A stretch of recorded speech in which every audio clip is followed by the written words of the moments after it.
Twongeye kubaha ikaze inshuti ba Kivu Media TV alongside G9 Mind TV. Aho bwije tubahaye mwiriwe ndetse aho bukeye bwota amasimbi Amerika, Australia ndetse n'Uburayi, ibihugu bimwe na bimwe tubahaye mwaramutsaho bari mu rukerera ibitotsi byiza. Abakunzi bacu inshuti n'abavandimwe bari mu biyaga bigari, u Rwanda, u Burundi, Tanzania, Kenya ndetse n'Ubugande. Ladies and gentlemen, madames et messieurs, mababa na mabibi, tunawakaribisha kwa wakati hii. Tuguhaye ikaze bwana Mayu. Asante cyane. Umeze neza? Meze neza. Utishimye? Jewe mpora nishimye. Uhora wishimye? Nta gihe kiza kibaho ngo numve Imana ibibareba ndetse nabo byagenze neza babishimiremo Nyagasani, dore bazabisangiza n'abandi. Yego. Kuri uyu munsi rero nk'uko bisanzwe turaje mu makuru yacu, dufite ingingo eshatu z'ingenzi gusa. Ingingo ya mbere turerekera iwacu hariya muri Kongo mu burasirazuba, muri Kivu y'Amajyepfo, aho imirwano yakomeje uyu munsi mu duce tumwe na tumwe. Turaza kandi kwerekera hakurya ibwota amasimbi Amerika, Arizona, aho tuza gusanga neza ko hari itorero ryasenyutse, ariko noneho kuri ubu abasohotse iryo torero bakoze itorero ryabo se, cyangwa batangaje ku mugaragaro itorero ryabo ndetse n'aho rikorera. Kandi turaza gusoreza ku muryango wabiciye bigacika muri Amerika kubimukira IC, aho abimukira batarabona ibyangombwa badatekanye. Bwana Mayuru, turakwakiriye mu mwanya w'aya makuru. Tuguhaye ikaze. Merci. Bimeze gute hakurya muri Kongo? Muri Kongo birakaze. Birakaze. Intambara irakomeye. Mike yanjye imeze neza ndakeka. Yego. Intambara ntabwo imeze neza, irakomeye cyane, dore ko iyi minsi yose ishize barimo kurwana, kandi barwana intambara ku rwego rwo hejuru rw'amadrone n'indege n'ibindi. Ndetse n'abadukurikirana ku mirongo yacu ni Kivu Media TV ndetse na G9 Mind TV.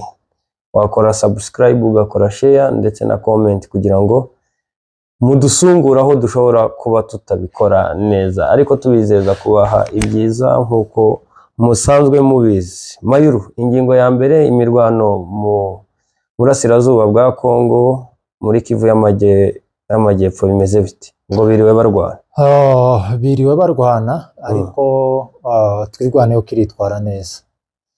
Ariko uko yitwara kose ntabwo nta muntu kurya uza ukunda intambara cyangwa se uza wishimira ibitero.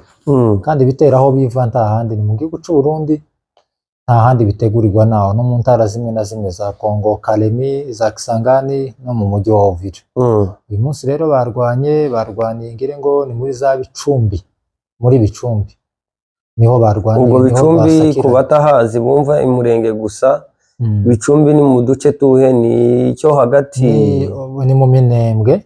Muri kiriya kibira cinjira mu Minembwe kimanuka mu Babembe. Yego. Muri Bicumbi niho rwasakiranye. Yego. Ariko amakuru dufite nuko twirwaneho yaje kubirwana nabi cyane. Inahanura n'amadrone 3. Ko baravuga ko ari 3, ariko nje nabonye 2 na 3. Ubu nyine ariko amakuru yanditse na 3.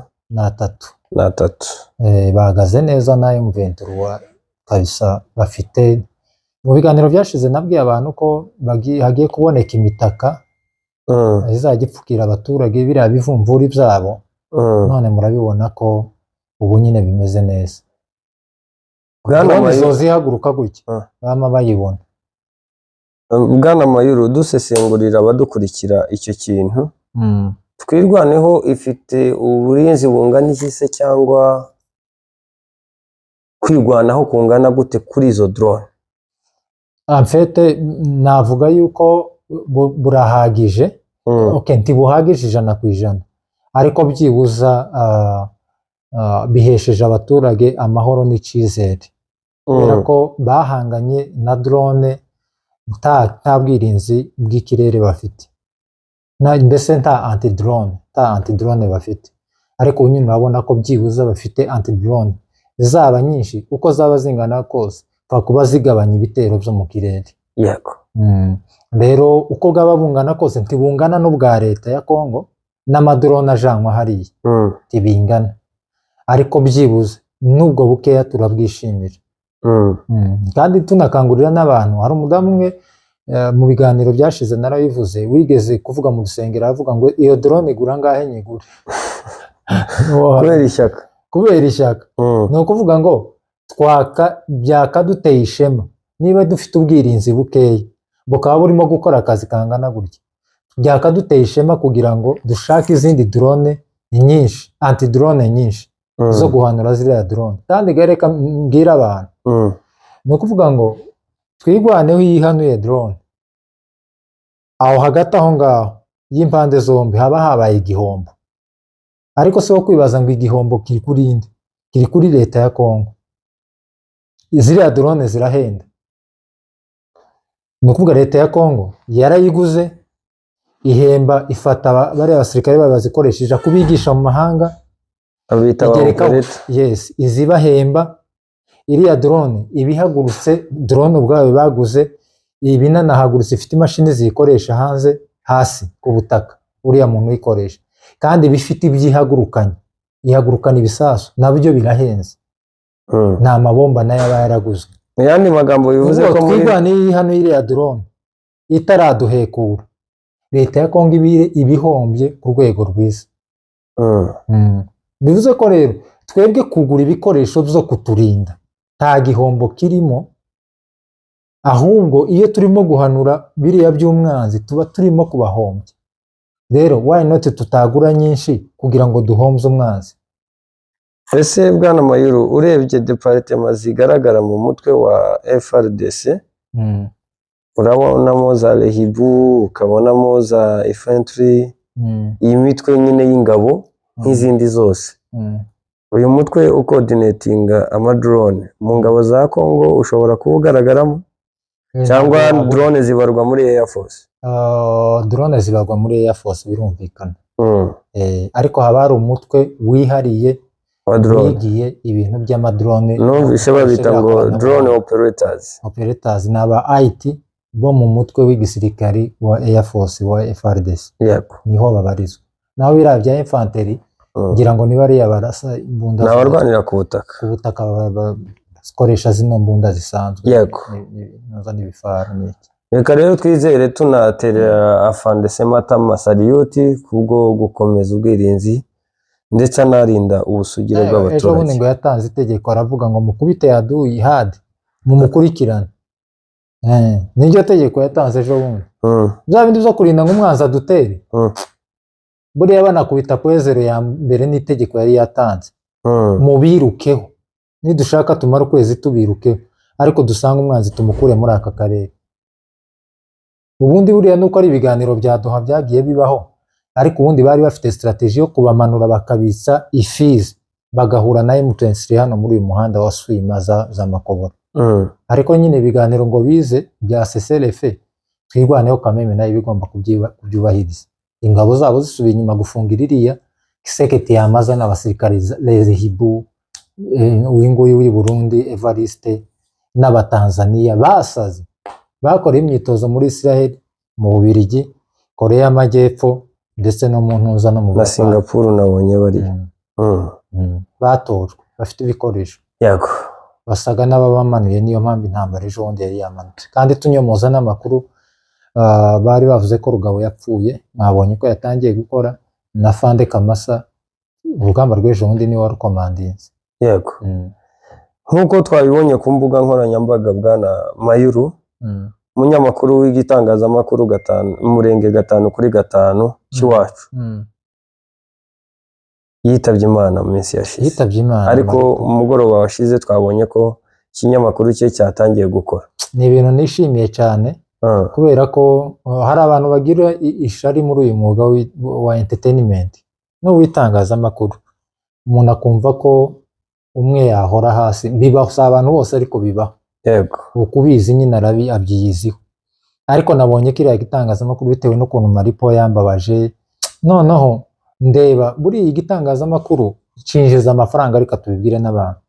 Kandi ariya n'amafaranga yinjire yakoraga akazi ariko nanone agakoresha igikoresho cinjiza amafaranga ko nayo yarakenewe ntawuyanga, kandi ayo mafaranga niyo yaramwubakiraga byanga byakunda, yari akamiye n'abandi benshi bari baturanye n'umuryango wiwe, kandi agatanga n'umusanzu mucama ufatika kandi ari kuri tele. Urumva ko ni byiza. Rero byari byambabaje ukuntu kiriya kinyamakuru cyari kimaze gutera imbere, byanga byakunda cyari gisigaye kimwinjiza amafaranga menshi. Byari byambabaje ukuntu 5/5 umurenge igiye kuzima burundu n'amafaranga n'ubutunzi buyirimo. Ariko nishimye ku rwego rwa nyuma mbonye kiriya kinyamakuru hariho umuntu utangiye kugikoresha. Bivuze ko n'umudamu we ashobora kuba ngo ari smart, bari basigaye bakorana mu kazi. Bivuze ko umudamu we niwe utangiye kujya agikoresha, kandi ashiremo courage nk'umurwanashyaka. Ndabizi ko bafande bazamuha ibiganiro nk'ibisanzwe. Kiriya ni ikinyamakuru cya Revolution cyatwirwaneho. Nishimye cyane. Ariko ikintu congeye kumbabaza ni ukuvuga ngo iriya video Maripo bagaragaje bafata point zero, bigaragare ko uriya munsi niwo yapfuye cyangwa bukeye bwaho, ko video irangira igihu cabuditse busa naho bwije. Bigaragara ko atapfuye nimugoroba, byanga byakunde yapfuye ari ku manywa hakeye. Bivuze ko yapfuye umunsi ukurikiyeho. En fait ni ukuvuga ngo telefone ya Maripo yakoreshaga yari irimo iriya video, niyo yagombaga gushiraho mu biganiro byagombaga kurikira iriya point zero. Urabizi ko ariyo nkuru yari ishuje. Uriya munsi twagombaga kurara tubonye ariya makuru ya tombe ya point zero Maripo ya uploadinze. Ariko no kuvuga ngo yapfuye inkuru shaho kiri muri galeri. Yambabaje. Dore igisohokeye. Ariko niba ari umudamu we, courage kabisa, courage ukore, ureke bya bintu by'abadamu b'abanyamurenge nk'iki. Kora, haguruka, koresha icyo kinyamakuru ugikoreshe. Niba udafite, niba ufite na murumuna wa Maripo nawe niba abyumva agenda akoresha kiriya gitangazamakuru. Buriya ni ubutunzi kandi ni umusanzu w'igihugu. Icyo kinyamakuru ejo kizaba ari ikindi kinyamakuru, bagikoreshe kabisa.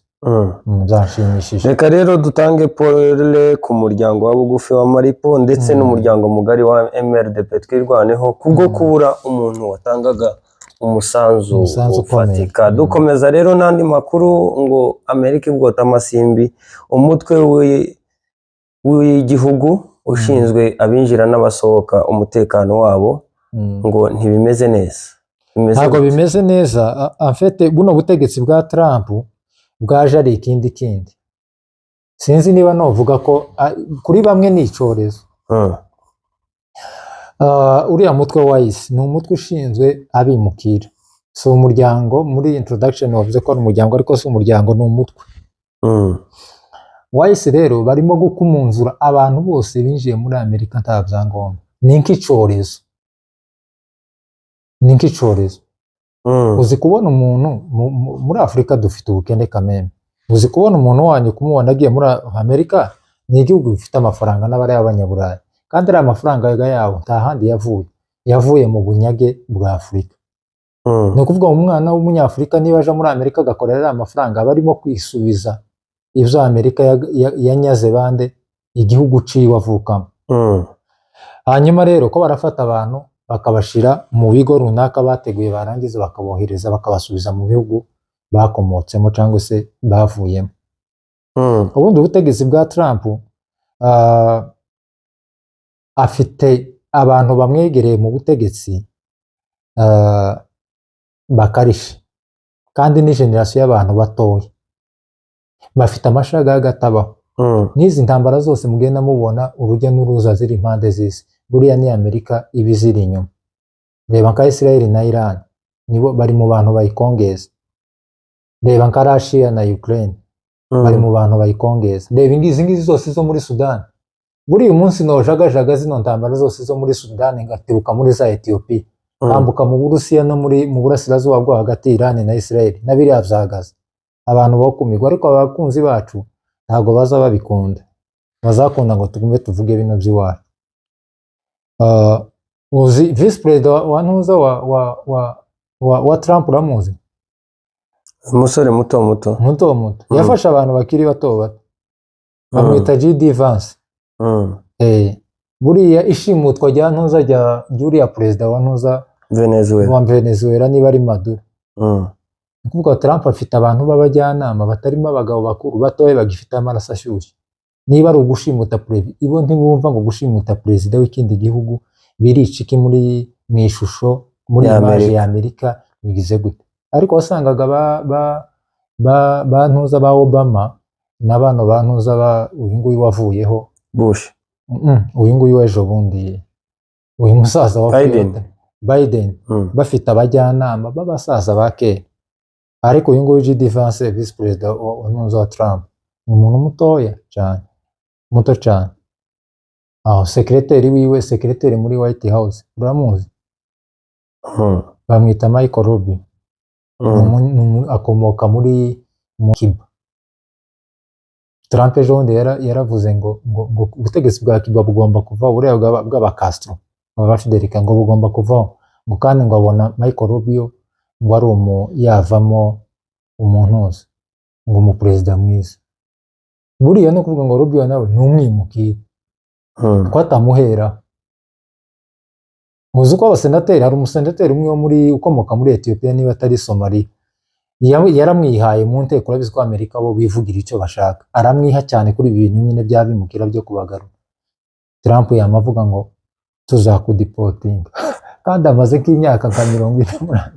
Trump niba ari impfubutsi, niba ameze gute sinzi, amenye uko ameze.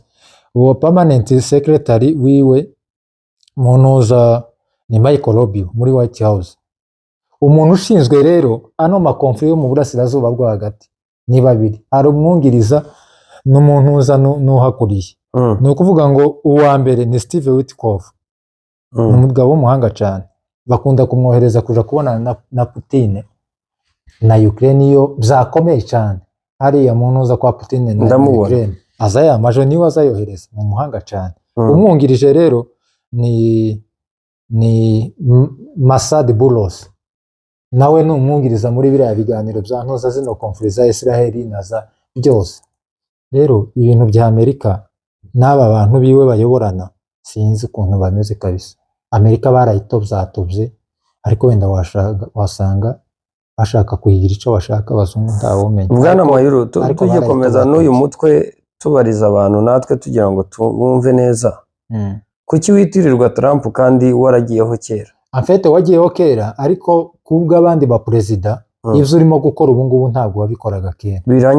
Biranyuranye. Uzi uko bica biriya bavuga ngo Amerika ngo nta myigaragambyo, bica abantu barabamaze. Ngo abantu ntibaza bapfa. Ibi ngibi birirwa barega ibihugu byo muri Afurika. Ejo bundi barimo bavuga ngo ibugane ngo nta matora yabaye, ngo bongere bayasubiremo. Kandi uraza kwa Museveni ngo asubiremo amatora, kandi ni ukuvuga ngo birirwa bica abantu. Njyewe nkunda gukurikirana traffic ya Amerika cyane ku rwego rwo hejuru. Araza akakubwira ngo kingura imodoka, ubu akenshi batega imodoka mu muhanda, watindiganya gatoya gukingura ikirahuri, kumanura ikirahuri, bagahita bacimenera. Iyo bakwatse kadi ID yabo, mugani wabo, bagasanga ntayifite, biba bikurangiranye ubugiye. Birirwa bafata abantu b'imyigaragambyo. Nabonye umumama bafashe gutya arimo kwigaragambya, baza nk'imbere bamamusundika amagwa nk'iriya yarahwereye, amabanza umutwe. Barasha abantu abanasi mu muhanda bagiye kwigaragambya. Hari umudokiteri ejo bundi barashe w'umunasi muri Amerika kubera ko yagiye kwigaragambya. Isasu, nta bintu byinshi byo kuvuga ngo bamujanye mu gikari. N'aba na Afurika hari abantu bigaragambya, hari abo baza bakandira mu gikari. Ariko ibo ni ku mugaragaro, babarasa ku mugaragaro, video kandi zikagaragara. Kandi ziriya video nimbi ziyahamura abana batoya n'abantu barwara imitima. Rero urwego ni Trump wari ukajije. Uzi ko Trump azafata muri state runaka yabaye imyigaragambyo, akohereza umutwe w'abakomando, akohereza nk'ingabo 5,000 ngo bije guhangana n'abigaragambya. Tukibaza ya Amerika izivuga ngo freedom of speech, ngo haba freedom, barega ibihugu byo muri Afurika. Afite bari abagabo badukangisha izina bafite muri Afurika, ariko nta freedom bagira. Freedom ntibaho. Iba muri Afurika. N'abanyaburayi ntibayizi. Uzakurikirana ibiganiro bya Hard Talk Perezida Kagame akunda gukora n'abanyamakuru b'Abafaransa bo kuri za Al Jazeera n'abandi bo kuri za BBC na za RFI. Ni intambara. Aza basubiza gutya, umuzungu akaza yimyiza imoso, bajya basinda. hari uwo nabonye mu aza Faransa bakubita aramubaza ati ese Abafaransa ni bande wo kwa dressing ibibazo by'Abanyarwanda? Abanyarwanda. Hari uwamusaranye karamusarana akanyamakuru akabwira ati se kurambaza ngo ngusubize cyangwa ndi umutumirwa ko ndabazwa cyangwa kuribaza ukanisubiza. Arakubwira wavuze kuribaza ukanisubiza none uragira ngo ikiganiro kigende gute? Tureka gusa bashobora ubundi hari abagabo nuzanemera b'Abanyafurika kweli muri biriya biganiro bya hard talk. Museveni buriya ntabwo azabasubiza cyane ngo batahe ubwenge bwavuye ku gihe. Nyakubahwa wacu Kagame na ariko Perezida Paul Kagame Robert Mugabe yageze avuga ngo you idiot ngo this is Zimbabwe ngo this is not England ngo go and tell your Queen Elizabeth this is Zimbabwe. Umunyamakuru akamata ubwenge bigeze kumutega muri African Union hano sinzi niba yari yarebereye muri Libya niba ari hano muri Ethiopia ngirengo umunyamakuru niba ari wari Al Jazeera agomba kumugendaho cyane bari bagwanye na Mugabe mu ntuza muri corridor ngo you idiot. Urumva rero bari mu bagabo bazabasubiza Kanyugwa akazungu neza ukamubona ko gataye ubwenge Kanyugwa mbuze nundi nta nundi uhari tawe muri Afrika nta wundi uretse Gaddafi nyine wapfuye ariko nyuma y'abo ngabo nta wundi. Gaddafi we yakoze speech yagiye muri UN bamuha speech nene speech ngira ngo aherutsemo niba ari 2 kangahe bamuha speech arangije ubundi mu president abagene uzarebe ibiganiro byose ama speech baba batanzemo hari nta muntu ukunda kurenza iminota 30 abari wundi 28 gutyo ngire Mugabe yamavuga nako Gaddafi yamafata amasaha 5 nico gihe yafashe agatabo gafite amategeko ngenderwaho ya UN aragaca arangije uzarebe inyuma y'iriya podium baba bariho bariya batanga ijambo baba bari hejuru hano inyuma aragafata arakabajugunyira gutya hejuru ubundi bazavuga ko ari hariya Gaddafi urupfu rwiwe rwatangiye kumugendaho basinya ko bagomba kumwica ko yapfuye nk'umugabo. Urakoze bwana Mayuru ku busesenguzi ndetse rero abantu bari muri Amerika baze kutubwira uburyo ko baragarura bene wacu abanyamurenge barimo Abanyarwanda barimo Abagande barimo iki ngira ngo ejo bundi wanambwiye ibihugu bifasha umwanya wa mbere. Kongo yisanze ku wa 2 Kongo yisanze ku wa 3 ya ku wa 3 harimo Cameroon Senegal na Mozambique zifasha uwa mbere Kongo ni ya 3 mu bihugu byo muri Afrika. Yego urumva rero kubagarura ntabwo tubyishimiye kandi bene wacu bari muri Amerika bafite izo kese mujya mubikurikirana nama numva ngo bakunda kubategera iyo bagiye kuburana mu rukiko ari appointment babona ufite ibyangombwa byo nyine bya fraude byo kukwaranja naho ngo basigaye bafatira ariko ntabona ibya Trump biza nk'imvura sometime bigahita bikagenda. Reka rero dushimire abakomeje kudukurikira ndetse tunababwira ngo nagahoraho amakuru yacu update nizihoraho n'umunyamakuru wanyu kandi mukunda Saba Mayuru. Reka dukomeze rero muri Arizona ngo ni amahoro ubu ngubu. Arizona ni amahoro kandi abantu benshi bagiye banyandikira mu gikari badushimira kuri biriya biganiro twakoze cyane ko bizubaka kandi bivuga ukuri aho kugira ngo uzi ikintu cya mirimirasiyo ni ukuvuga ijambo ntiri kuvemo buriya ni uburyarya aho kugira ngo abantu bagume bamirimire mu kanwa ntibasohore amagambo mwovuga kandi birashoboka ko bari abantu bo mu itorero rya Methodist ubwo niho tumanutse ibo batavuga ariko byivuza babona abandi bantu bavugira abarisawa kandi buriya abakristo sometime hari igihe baba bafite ibikomere byo mu rusengero icyo ngicyo cyo si ikintu rwose nja kwirirwa ngo nanarize cyangwa mpinge ibikomere byo mu rusengero ndabizi byo mu matorero ndabizi kuriya natwe twotanga ubuhamya ariko si ngombwa ariko byibuza abo twumvise barengana reka tubibavugire cyane ko twahawe inkuru tutayihaye. Rero umuntu ubugeje kuguha ikintu ngo ugitangaze kubera ko niko kazi kawe camubabaje cyangwa abona ko kitagenda kirimo kwica sosiyete cyangwa kirimo kwangiza imitima y'abakristo. Niyo mpamvu rero twavuze iriya nkuru iyo muri Arizona, cyane ko bazi ko nta zindi nkuru twakora zo muri sosiyete bisanzwe. Nkuko twagiye dukora operasiyo twayikozemo ibiganiro birenga 2, iki ngiki wenda gishobora kuba ari icya 3 cyangwa cya 4. Iriya nkuru ubushize yari yubakiye kuri pastor wo muri Methodiste wasigaye Senior Willy, ikubakira kuri Frank umuririmbyi, ikubakira nyuma iza kubakira kuri pasiteri uriya Tarasisi. Hariho n'abandi ba pasiteri benshi, ariko hari abantu bari meni mu by'ukuri, hari abantu bari meni na pasiteri Budigi yego, na pasiteri Budigi. Sinzi wenda niba tuvuze izina ryiwe ryo mu cyaro ry'ububatizo harya batubabarire, ariko ngira ngo irindi ryiwe yitwa Manase, pasiteri Manase Budigi. Tuza kudwanganura ibintu neza, abanyamakosa bajaha, abatari abanyamakosa baja. Ariko rero kandi twari twavuze ko tutazongera gukora kuri kiganiro, ariko turavuga ngo bizaba ngombwa ko tuzabikora in case tuzakira andi makuru. Rero itorero rishasha ryavutse, twarebye ko tutazavuga itorero ngo abantu bacitsemo niturangiza ibintu tubite mu nzira. Kandi umwana yavutse, n'abadukurikiye bashobora kwibaza ati abasohotse baracuritse mu itabi, baracuritse mu yandi cyangwa bimeze gute? Yego, noneho ubu ngubu dufite amavideo mu rusengero, amateraniro bamaze 2 baterana mu rusengero rwa Frank niwe mu worship leader, ariko hari n'izindi nshingano agiye guhabwa, turazigaruka dusoza ikiganiro. Abantu Frank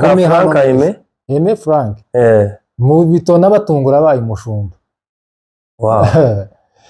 Hanyuma rero twabonye amateraniro ejo bundi uko yabaye, hari abagabo babwirije kandi bagize amateraniro meza arimo umunezero. Njewe narayakurikiranye yose ndayamara. Umuvugabutumwa wanabwirije yari arimo asobanurirwa n'umutipe bita Umucuranyana Frank. nawe ndamuzi, ndabizi ko umuzi Frank. Ndamuzi Umucuranyana, ndamuzi umutipe w'umusava cyane. Yego. Hanyuma rero urumva ko urusengero rurimo urubyiruko rwinshi kandi rufatika rw'abanyabwenge. Bwana Mayuru rero maho mu by'ukuri nubwo twagiye tuvuga amazina amwe namwe, ariko ikigaragara cyo iriya torero ryawe riri gutyo. Nubona itorero rirasohotse rigeze aho risohokana umusemuzi. Muri Amerika si umusemuzi n'umwe, kandi Frank koko muri Methodist gusemura si icyongereza, si n'igifaransa, ni impano umuhamagara. Ugira ngo se bari asemurira bose ntibakizi, ariko ni impano. None risigaye rero kubera ko n'umusemuzi yageze asohoka. Ako kantu kawe nawe. Hanyuma rero itorero rero barasohotse. Amakuru dufite nuko n'abandi bari mu itorero barimo kugenda basezera, barimo kuza. No gusengera rya itorero rya Methodiste cyane kuko birashoboka ko rishobora gusigara gutyo.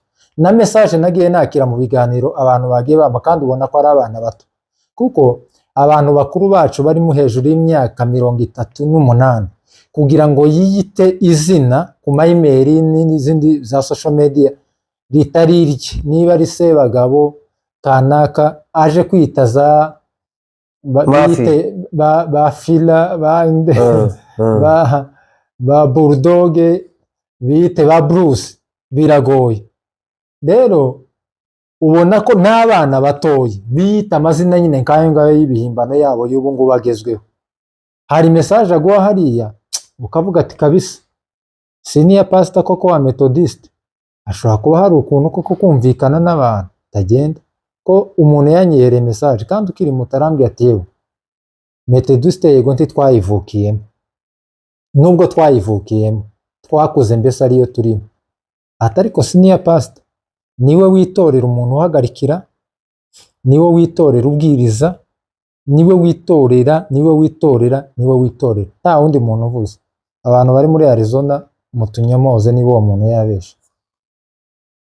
Rero itorero ikigize inkuru si ico ngico, ayo ma message n'ayandi no kuba baragize baravuyemo baracitsemo, ubu nyine ikigize inkuru ni itorero rishasha ryavutse uko ryitwa n'amateraniro yabo kuhagaze n'abantu bagiye. Bwana Mayuru rero dukomeza tubwira abadukurikiranye ko itorero rishya ryitwa New Life Fellowship riyobowe na Pasiteri Manase. Yego nabonye tubicano yabo riyobowe na Pasiteri Manase Budigigi. Yego niwe ya pastor ubu nyine niwe uyoboye kugeza iyi saha kugeza ubu nyine. Yego ico ni kimwe gisobanuke itorero mwumve ko ryitwa New Life Fellowship.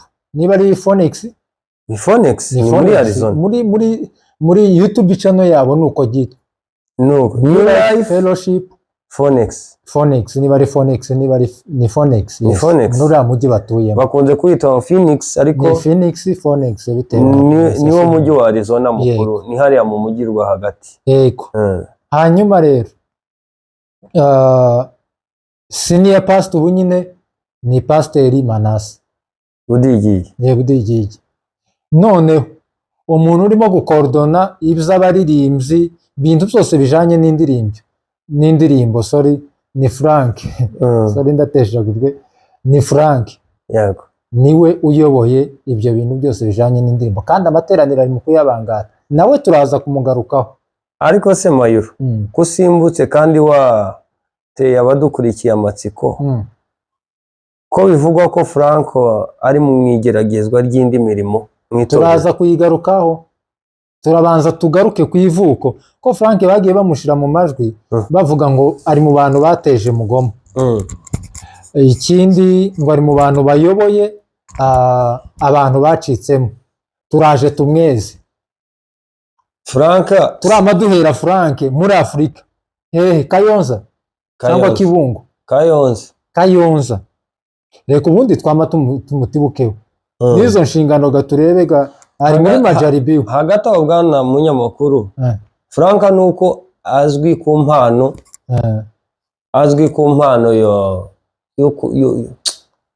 yo kubaka n'icyazwiho icyo cyo tugifitiye gihamya kirenze kimwe 2 3 cyane. Impano yo kubaka Frank nawe ubwo ashobora kuba azi ko atayigira ashobora kuba atazi ko ayigira ariko mu bimuranga nuko aho ageze hari ibyo ajya yubaka kandi bitari byubakitse ariko bikubakira bigafatika. Turahera Kayonza ngaho tibuka Kayonza Frank yari umwana wiga segonderi petit ariko umwana yagera mu ikanisa reforme zikaba Frank bukeye azi Kigali.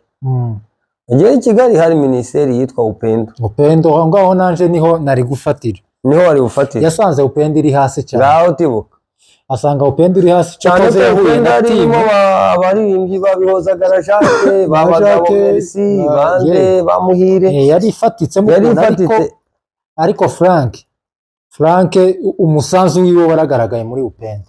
Ugaragara rero gute Frank nuko ajyaza abubatsi bahari yego ariko batari kubaka yego yahagera bikagaragara ni iryo jambo twavuze ryumvikane neza. Frank ni umutekinisiye cyane.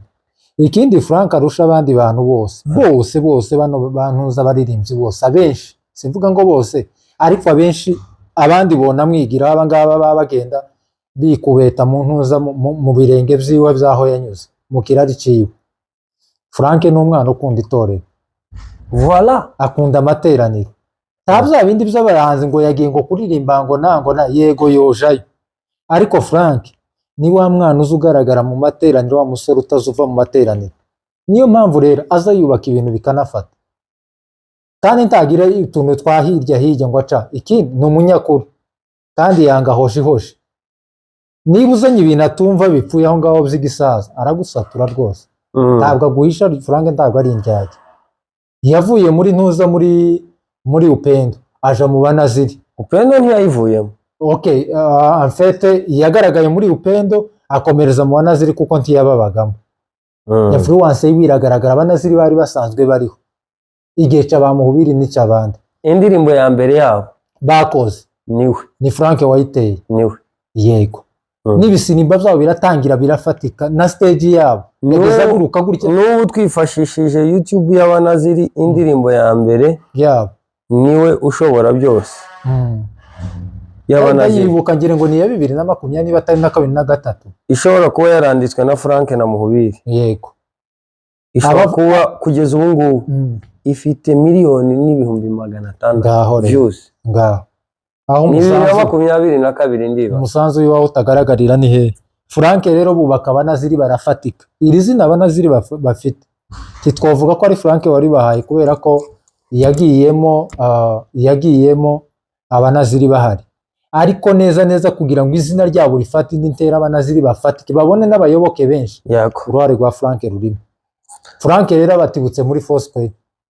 Elise yari amaze kugenda, Patrick agiye bafite ino worship team yacu Joyous. Mu by'ukuri Joyous yari itarafatika. Ariko umugabo akimara kuyigeramo Joyous barayubaka iragenda iba worship team izwi kabisa, iragenda irafatika baratangira bandika indirimbo barazisohora.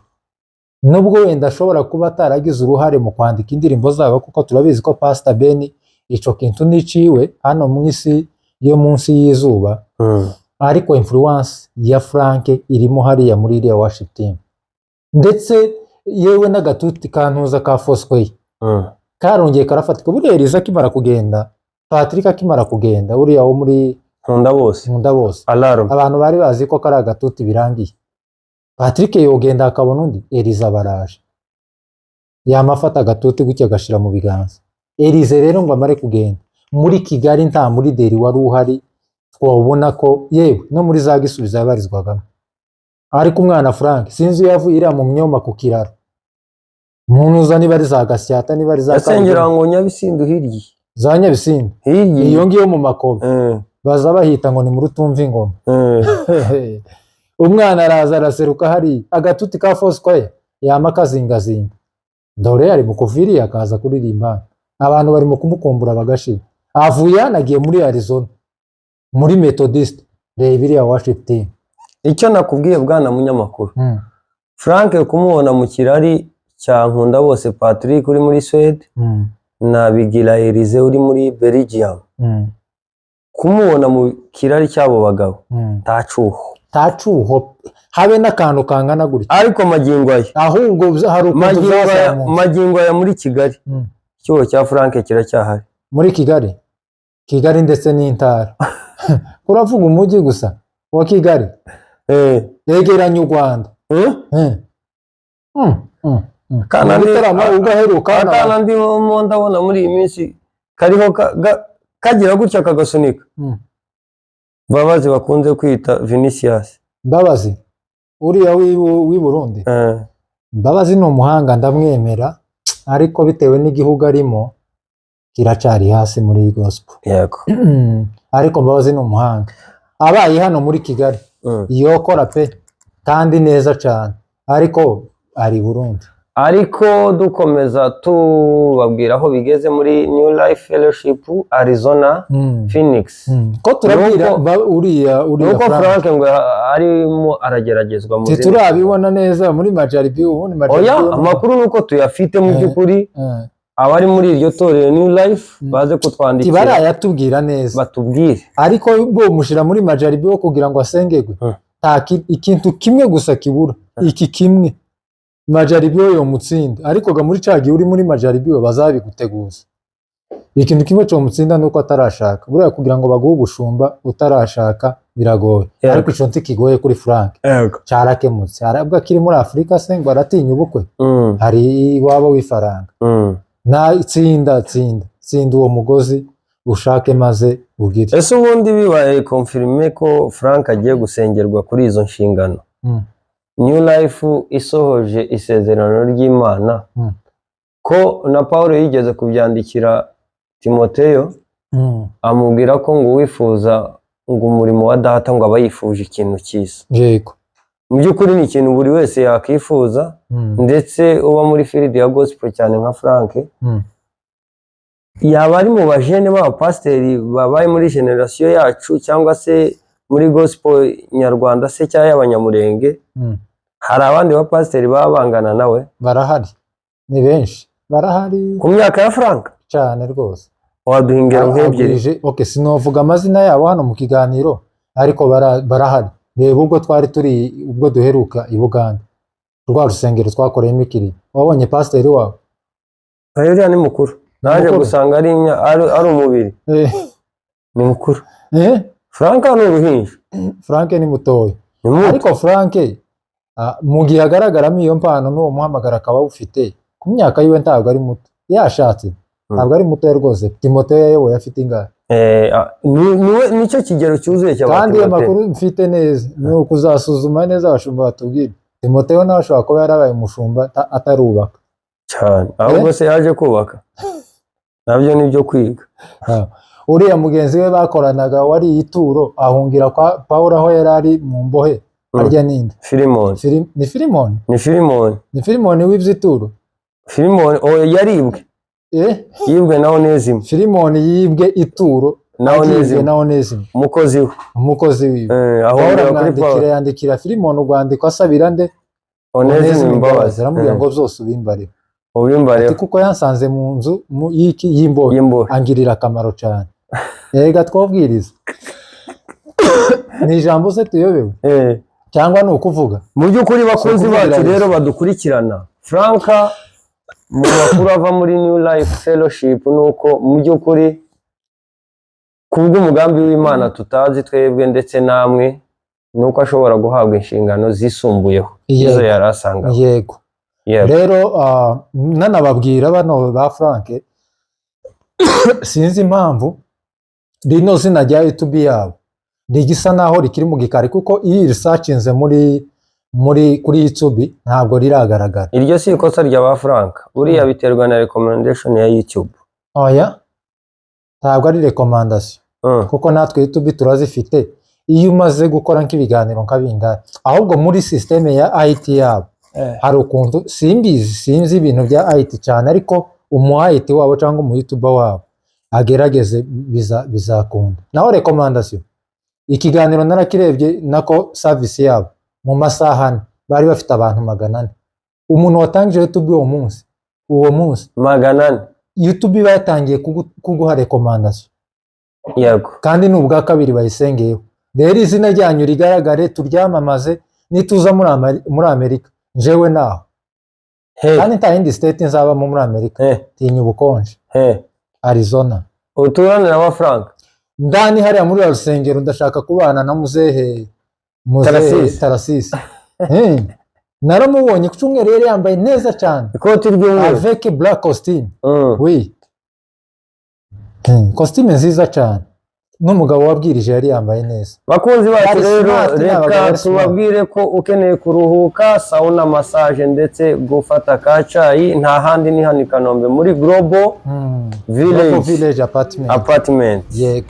Ndetse ukeneye protocol wagufasha mu kwitegura ubukwe ndetse no kubukorera, wagana Intwari Protocol Service. Nta handi wayisanga rero. Nimero zazo ni izo ngizo mubona kuri screen, turaza kuzibashyiraho kugira ngo mubashe guhabwa serivisi. Tubashishikariza kugana Brothers Car Rental, abona abacuruza imodoka z'umuntu ku giti cye ndetse n'iz'ibirori.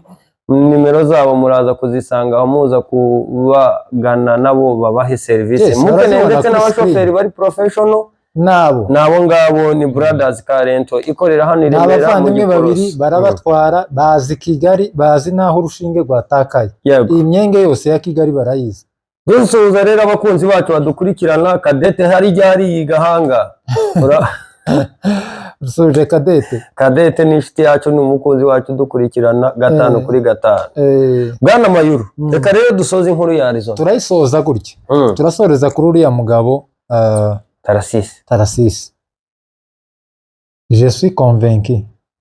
Niba ari convaincu, niba ari convaincu. Ndi convaincu cyane n'umugabo bita Tarasisi.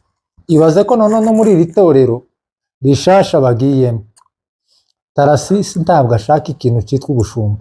Iwe impano yiwe abo umujyanama, abo umubyeyi w'itorero. umuvyeyi w'umuhana. Tarasisi ni muzima. aho ngaho Bibiliya Gatolika bita abarayiki beza. N'abarayiki. Umurayiki. L'homme fort ni umugabo w'umunyembaraga mu gutanga ubushobozi bwiwe n'umuhate wiwe mu kubaka umurimo w'Imana. Abo rero umunsi w'amakamba ngo aho ngaho bazahabwa ikamba, ni Paulo wayanditse. Avuga amakamba 5 abera tuzohabwa mu ijuru. Uwo ngo azahabwa ikamba ryo kurwanira umurimo wa data. Ryo kurwanira umurimo. Ntubona buriya abantu bakunda gukurikira football. Mu kibuga mo hagati habamo abo bita abakaseri cyangwa abamediateri. Hari umumediateri uzuba hari umuhanga, ariko mu kibuga timubona ibintu z'imikinire yiwe. Mukabona ko muri Chelsea yaciyemo uwo bita Obi Mikel w'Umunyanigeriya. Muri Man U habagamo uwo bita Carrick. Obi Mikel yambaraga kangahe? Yambaraga nimero 6. 6 Obi Mikel niba ntibi. No 12. 12. Yes, 12. 5 yari inde? 5 yambaraga. Nawe yari mugenzi we mu Nigeria. 5 yambaraga Esie. N'umunyegana. Bari kumwe.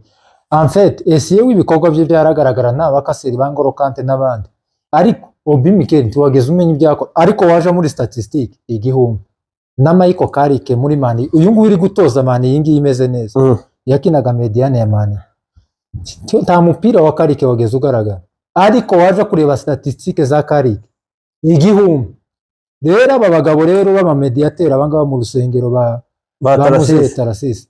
Ni umumediateur qualifié dans tous les métiers avec l'expérience yo kuba ari mukuru mu bintu by'ubujyanama by'abantu babashaka. Oya kuva kera nina atarajya muri Amerika ngo yabayeho umupasiteri. Afite experience ariko adashaka kuba senior pastor. Bamwingingiye amatorero. Buriya narira wiri yayoboye yari yanze muzero niwe shaka kugira senior pastor, arabyanga. Na Mohana mugenzi we yagiye kuyobora araho kandi niwe wari priority. Dusuje rero muzehe Tarasisi abadukurikirana turavugana sinanamuzi, ariko uzonyandikire buriya umuvyeyi iteka uri umuvyeyi w'abantu bose. Uzonyandikire njewe nta nimero ziwe mfite. Nawe ashobora kuba atadukurikirana, ariko abadukurikirana bamuturi hafi. Kandi impamvu mvuze ngo anyandikira abantu bashobora kubyumva nabi ngo nigutubwira umugabo mukuru kuri ngo akwandikire. Dusigaye dusaba nimero z'abantu bakuru bakazitwima ngo turi abanyamakuru ngo wenda hari ibyo tugiye kubavugaho. Ntacyo. Turi abagabo b'imfura batoja ku ntacyo rwa. Yego. Ngayo nguko nayo ngayo ya Arizona rero. Arizona rero dushimye Imana ko ikuyeho iyo nkubiri. N'umwuka ikari mu murimo wayo mu gihe gikwiriye. Kandi irindi torero riravutse. Umwana yavutse Arizona. Yavutse. Gusa mbwira pasiteri muzehe Budigiki azagire collaboration n'andi matorero. Reka mubwire ngo uzakuze cyane collaboration yanyu na Zion Temple, kuko ndabizi ko hariya muri Arizona ibyo sinshaka kuzabivuga. Muri Arizona harimo akantu ka crochet gutya na Zion karimo kandi k'imyumvire. Ndore sinkibi ngibi zo muri Kenya. Tiwabonye umupasiteri wanze guhamya umuntu, wanze gushingura umuntu ngo baramuhamye, yama muhamya neza mucaha. Kuriya ni ugutamika umuntu Satani. Umwana ufite ababyeyi umurambo, ababyeyi bakijijwe, muzi neza ko yakoreye Imana, kuraja kuvuga ngo yanze ngo kukwiregaho. Ese ntakwireze bivuze ko ntireze ku bandi fanye icaha. Abo muzo muhamya barasuye ku rugamba baba babirezeho. Ariko bwana Mayuro wijya kure kure. Bibi twemeza ko mu gihe ucumuye wegera uwo wacumuyeho ukamusaba imbabazi. None se uriya muhungu yacumuye ku itorero? Itorero rimutenze iki? Yari ari mu gitengo cy'itorero. Yari ari mu gitengo? Yari atenze cyane. Barangije nabo bamamutamika Satani. Yari atenze ndetse itorero ritera intambwe ya mbere riramusanga aho yari aryamye mu bitaro. Bimubwira ko agomba gusaba imbabazi. Umusore w'abandi ababwira ko nta cyaha afite. Ndetse umuryango, ndetse bose bakomokaga mu muryango umwe mu buryo bw'umubiri. Nuriya wahamije bose bavukaga mu muryango yaragitenze n'abongera. noneho umusore ababwira ko nta cyaha afite. Urumva nawe iyo uri mu rugendo ujya gupfa ujya ukuri uriyeza muri wowe, uritekerezaho inguni zawe zose. Bivuze ngo umuhungu yitekereze. Ese baza bamubwira ngo yihane icyaha bamutengeye cyangwa ibindi byaha nicyo bamubwiraga. Ese ikihe cyaha urakizi? Tacunze uri inyuma ngaho kivuge twumve icyo ari cyo cyose. Icyo cyaha rero nta shingiro no mu buryo bw'amategeko y'umubiri. Reka iby'iyobokamana icyaha nta shingiro gifite. ni ukuvuga ngo icyo yaregwaga ngo nuko yavuze ngo abapasiteri ngo bategura ngo uruhimba ariyo meza ngo nabarozi. Icyo ngo nicyaha bahita bamutengera. Naho yatengewe ngo barabahungu nka batanu. Wumva ko iwe n'abapasiteri ari ikintu cyambabaje rero cy'uriya mupasiteri utagira ngo nuko nari nkubajije gutyo ngo ndi mu ruhande rwe sinamushyigikiye. Kirazira biragatsindwa. Uriya mupasiteri ubu nyine dusanze uriya muhungu ari gusha twavuga ko ari we wamusinikiye mu muriro. Umuryango waramubwiye ngo ese mu gihe umuntu yinangiye umutima itorero ritegetswe cyangwa se ritegetswe kumubabarira. Nicyo yasabwaga. Uzi icyo nari ngiye kukubwira warumbaje kiriya kibazo urambwira ngo ese ngo urabizi ko ngo yari atenzwe. Nari ngiye kukubwira ngo uko yoba yari atenzwe kose reka nkubwize ukuri. Hariho abakristo baza baje gupfa bakagenderwa na pasiteri bakababwira si we bibayeho bakamubwira ngo iyeze akanga kubw'impamvu ziwe kwinangira umutima. Iyeze hari n'abagira isoni zo kuvuga wenda ibyo bakoraga. Iyeze ariko reka nkubwire pasiteri kugira ngo arengere umukristo kugira ngo atazapfana icyaha urumva baza bamusengera ibo bakanamubabarira bakagwikuraho. Ubundi suri kureba katolike niko iteye. Ikigera igihe umupadiri ngo akitwarira. None se siko bimeze?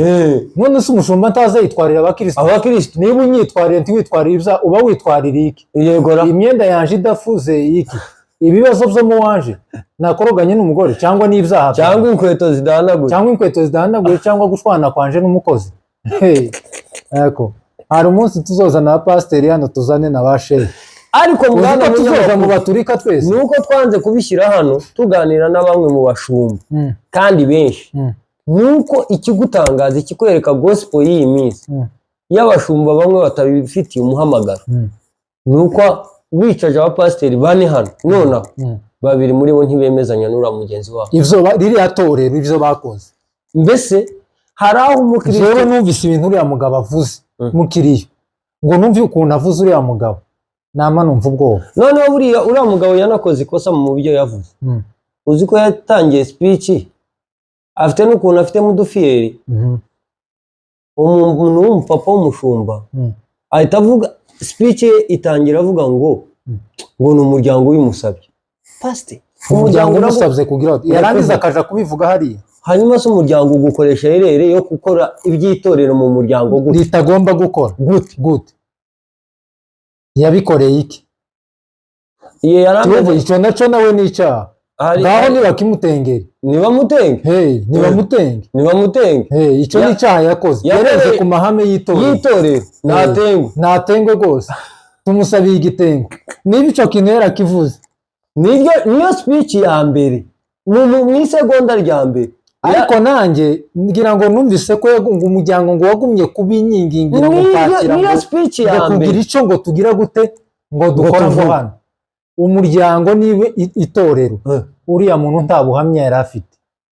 Itorero mutabishaka kandi amategeko atabibemerera. Umuryango ko influence gute kujya kuvuga atengwe natengwe.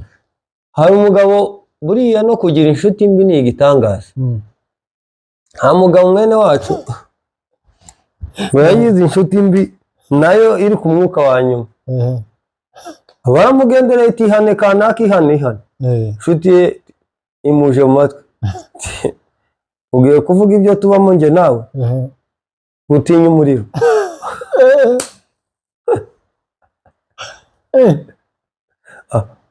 Ubivuga ngo nuko upfuye usiga unsebeje utinya umuriro. Mu bagore n'abana ipfa nzagukurikira. Aho ati witinya umuriro. wa mugabo yinangiye umutima arahenangutse wa mushuti we ngo ajye guhananguka ntimubizi mumpamagarira abashumba hano turiya muriro nagumye kuwutekereza tibira byo uwacu gusha yagiyemo wacu ari guhira ipfiri tuko biri kose ishyamba si rye aradodoye kandi yashutse undi n'uyu mugabo rero yashutswe na famiye yeseka itorero kugeza ubu nyine itorero riri mu mafuti avuye mu kwemerera famiye uriya mugabo rwose tumuzi ariko ibyo yakoze biri ku isi hose byababaje abashumba n'abatari abashumba abakristo ndetse n'abapagani. reka maze kubwire kino kintu abantu batagira ngo turi abanyabuntu ntabwo n'ivyo bintu by'abanyabuntu simbizi uretse buriya buntu buri muri Bibiliya nyine twumva tuzi ko Yesu yatugiriye ubuntu ariko buno buntu bushasha bwaje sinzi nshaka no kubyumva sinanabizi sinanabisobanukiwe ariko rero reka abantu bagira critique na analyse nyinshi niko munyamakuru mugenzi wanje Yesu Kristo yanga abanyabyaha ari cyo cyamuzanye siyo ntego ye kandi Bibiliya ivuga ngo sinanga umunyabyaha yanga icyaha none itorero ni gute riri mu kwikuraho abantu yego bari mu byaha bakajugunya bakabaha Satani niba Yesu Kristo yaraje mu kwera ko akemera kwambara kamero k'iki k'imbata k'umuntu k'umwana w'umuntu niba ari ak'umuntu niba ari ak'imbata agasa natwe akambara aca bugufi avukira yewe no mu muryango w'abakene abisuzugurwa kubera icyaha canje kugira ngo andokore. Pasiteri ni gute afata umukristo wiwe ugiye kwitaba Imana akamujugunya barangiza bakanezezwa no kuja kumuhamya yaramukiriye ngo twaramubwiye ngo yihane waranga uzugira ngo abantu bapfa bose bihana kuri ba pasiteri gusa. Egera inshuti yawe utubu nzambi nihane tubu nzambi kwihana tubu no kwihana. Merci. None se bano bana abasirikari birirwa bagwa ku rugamba n'urugero bajya bihana kuri bande ariko ari bagenzi babo barana mayuru afanderete makanika gihari ngo mbere yuko badivasinga cyangwa bahura n'aduye wayihanangirizaga umuntu ufite icyaha muri umuntu ufite icyaha ageze amubwira ati ja ku ruhande wo duteza umwaka sigara icyaha ni kibi cyangwa ucira nunapfa kugira ngo fande makanika ni kugira ngo nunapfa upfire muri Yesu wirege pana si ngombwa kumushumba mugenzi wawe muri kumwe cyane mwana se niba yarireze ku bana niba yarabwiye ati umutima wanje ntacaho ndege ubwo yarababwiye ati navya bindi byose mwantengeye jewe narireje kare umuririmbyi azavuga ngo oya tuzaducira abantu imigani imanza ngo ni abanyabyaha ariko ntituzi aho baza bahurira n'iki na data. Oya uzuvuga ngo ushobora kubona aho nacumuriye aho umenya aho nagize nihaniye. Rero ibi bintu by'abashumba neza abantu ni ukubisobanukirwa neza yego. Reka rero Bwana Mayuru turagushimiye kuri uyu munsi.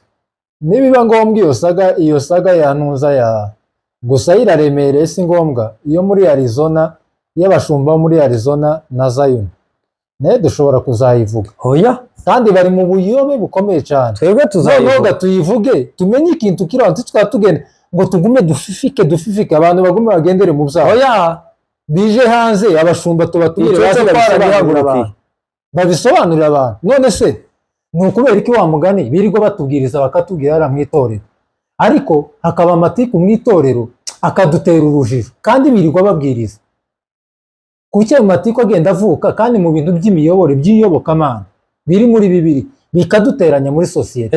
Ese Mayuru ni uko abashumba batabivuga ni twebwe tutaza twumva niki kico ngico kiri hariya ukiraho icyo kibazo kibajije ngenda gusubiza isenyuka imyumvikanire mibi imigwi mibi hagati mu itorero ntigiva ku mukristo akenshi ntiva ku mukristo.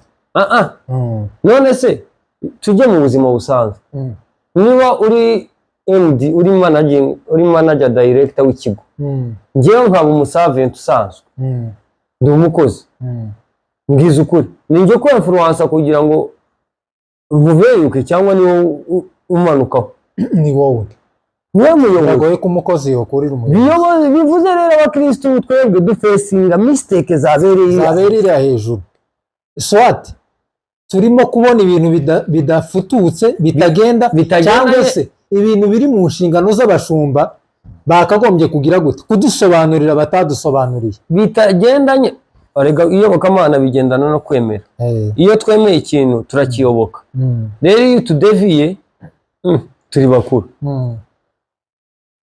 Mayuru turagushimiye murakoze cyane ariko wenda ibi bintu by'iyobokamana twabyinjiramo cyane kubera ko tutari abashumba tutize na teoloji ariko buriya n'ibiduki niyo impamvu n'abashumba ndashimira Bishop Ngendahayo yamaye ikiganiro kandi yanyemereye kumpa ibiganiro buriya nuko yihuse iki kiganiro twari buzagikora adusobanurire buriya icazama wenda nkegera nka Pasiteri Rwegura nzamureba nzamuvugisha dusobanurire kiriya kintu cyo muri Kenya mubaze n'ico ngico cyo muri Amerika unamubaze n'iri senyuka ry'insengero n'iri senyuka z'isengero ni abakristu cyangwa biturukira hejuru mu bashumba ukuri kuje mu bantu bazabibwiriza babibwire n'abantu shuti bakunze bacu rero soza tubona iyi mistake yabaye muri Kenya twebwe sometimes twita mistake wenda abashumba bakavyita ukuri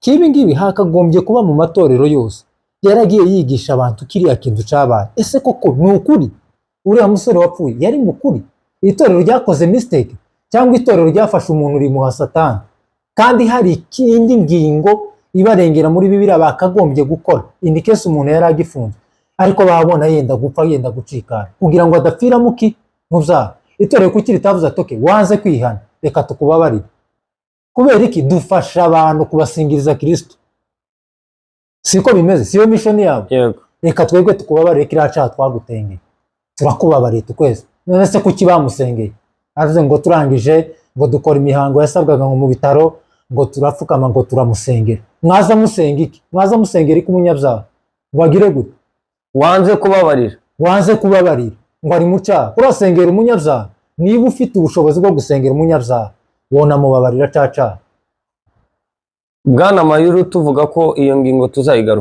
tuzayigarukaho dushaka umuntu mu expert ariko ndabizi no mu message hano mukanya baratangira batubwira shuti rero bavandimwe bari mu biyaga bigari u Rwanda Burundi Tanzania na Kenya ndetse n'Ubugande umanutse muri Sudani y'Amajyepfo turabashimiye mukomeza kudukurikira mudahwema kudukorera subscribe comment ndetse na share Amerika Europe Uburaya ndetse na Australia ako dushimira abantu bo muri Amerika cyane Amerika by'umwihariko bari imbere ko baratangira gupita abanyarwanda statistique bakubye gatatu indi migabane yose ibona abanyarwanda barasimburana kuri izi channel zacu ariko noneho muri ibiganiro bibiri dukoze bari imbere mubaye gutyo muri abantu beza dushimiye abakunzi bacu bari muri Amerika uwo mubona kuri ekrani Saba Mayuru umunyamakuru ndetse akaba n'umuyobozi mukuru w'ikinyamakuru bita Kivu Media TV naho nge mwumva kuri Mike ni Sendege y'abahizi ijabo riganje ijabo